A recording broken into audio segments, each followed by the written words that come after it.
ගින්වයි මාවයයි දෙකම එකට එකතු වෙලා බහින්න ඕන.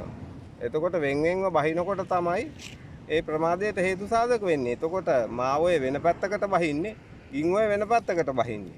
එතකොට මූදේ දියකට තද වෙනකොට වතුර බැහිමේ ප්‍රමාද වෙනවා. එතකොට ගෙවල් යට වෙනවා. අර මේක වැඩිනේ ඈත ඉඳලා එන වතුරනේ.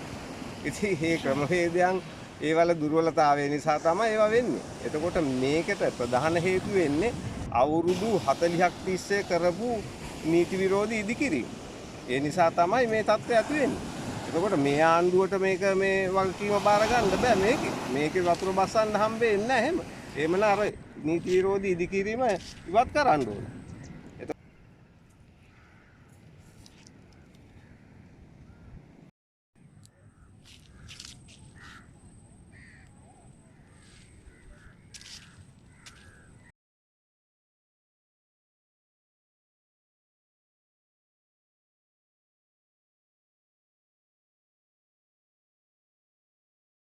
මාවේ වතුර ගලාගෙන ඇවිල්ලා ගින්ඔයත් සමග එකතු වෙලා තමයි මූදට බහින්නේ.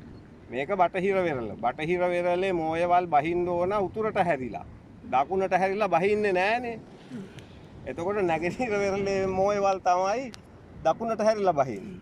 ඉතින් ඒවා විකෘති කරපුවාම අර ගම්මාන හිඟ ජනතාව ඔක්කොම යට වෙනවා. ඒකයි ඇත්ත කතාව.